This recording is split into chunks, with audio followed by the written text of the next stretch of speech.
Right now, as you listen, Apple is sitting on a cash pile larger than the foreign currency reserves of many countries. Yet, a smaller local business can be closer to financially healthy. How can that be true? Let's step into the numbers that quietly decide who's actually safe. A single page in a company's report quietly answers three blunt questions. What do you own? What do you owe? And what's really left for you? That page is the balance sheet, and it often tells a different story than the bank balance you see on a slide. A business can look busy, have money flowing in and out, yet be one delayed payment away from crisis. Another can grow slowly, but stand on rock-solid footing. The difference usually shows up here first. On this snapshot, machines, inventory, software, and even unpaid customer invoices stand on one side. Loans, supplier bills, and tax obligations line up on the other. Your job isn't to memorize every term, it's to read this snapshot well enough to spot stress, strength, and hidden risks long before they become headlines. On that dated page, every line is a clue about how the business actually runs day to day. Some items move quickly, like products waiting to be sold or invoices waiting to be paid. Others barely move at all, like a factory building or a long-term loan. Grouping them by how soon they might turn into cash or demand cash lets you see whether the next few months look smooth or tight. That's why investors stare at things like the working capital ratio and short-term debt. They're not just reading numbers, they're tracing the near-future chain reaction if sales drop or payments arrive late. Think of the balance sheet as three tight-knit sections having a quiet argument about reality. Assets insisting, here's what we've built up. Liabilities replying, here's what we're owed back. And equity saying, here's what's really left over after everyone else gets paid. Start at the top. Items due soonest usually appear first. You'll see things like customer invoices, inventory, and cash equivalents grouped together. They're the pieces most likely to move in the coming months. Below that, you'll find items that change slowly: property, equipment, long-term investments, deferred tax assets.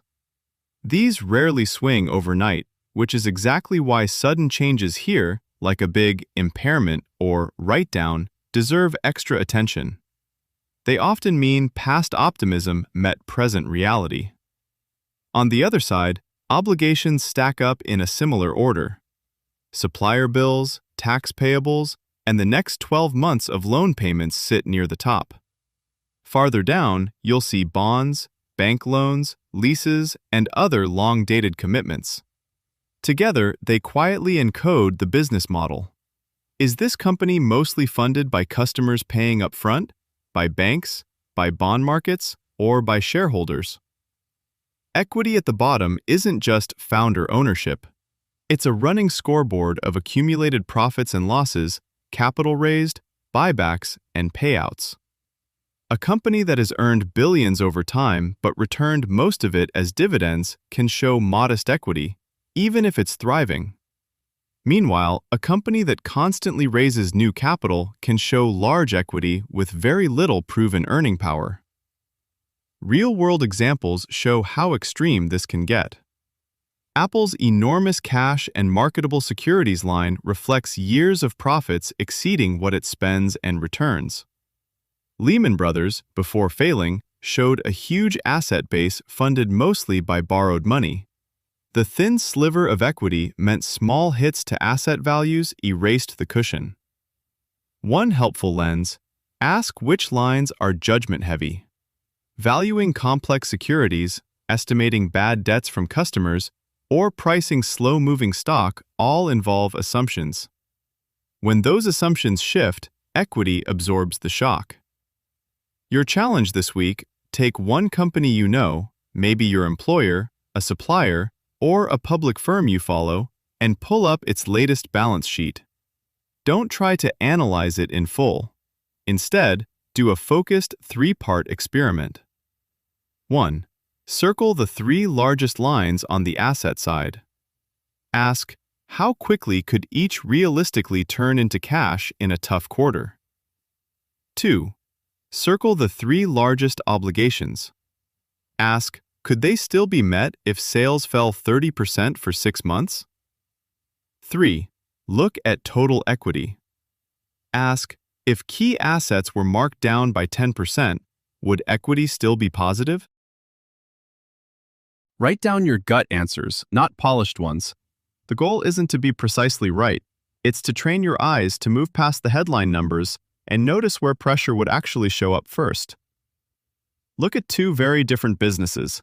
First, a tiny design studio, 5 laptops, a small bank balance, a few unpaid client invoices, and no loans.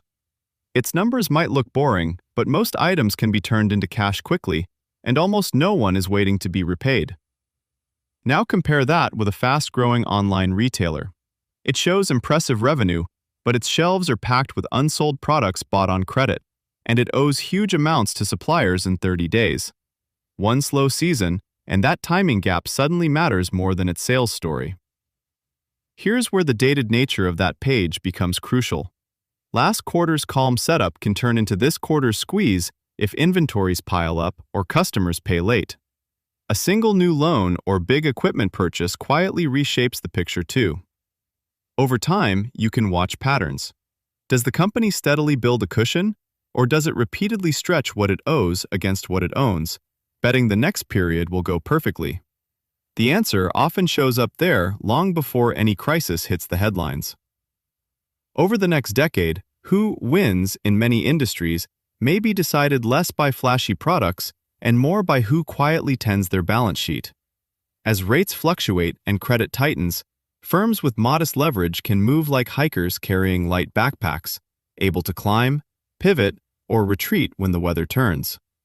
Meanwhile, companies built on optimistic asset values may find that a small storm forces them to stop, sell gear at a discount, or abandon the trail altogether. Over time, that dated page becomes less a report and more a storyline. Choices about inventory, debt, and payouts turning into visible plot twists. Treat each new version like a season finale. Compare it with earlier episodes. Are buffers growing or shrinking? Are promises piling up faster than resources? The pattern you see there is often the future you're walking toward. Here's your challenge this week. By Friday, list every asset you own, cash, checking/savings balances, investment accounts, retirement accounts, your car, home equity, and any business ownership, along with their current dollar values, and every liability, credit cards, student loans, car loans, mortgage, personal loans, with exact balances. Then calculate your net worth by subtracting total liabilities from total assets, and circle the 3 biggest line items on each side, top 3 assets and top 3 debts. Before the week ends, choose one of those top 3 debts and set up either an automatic extra payment, even $25 a month, or a specific payoff date in your calendar. This was Owl Up, your daily step forward. This series continues with more chapters on owlup.co. Visit owlup.co to access the complete course and continue your learning journey. See you there!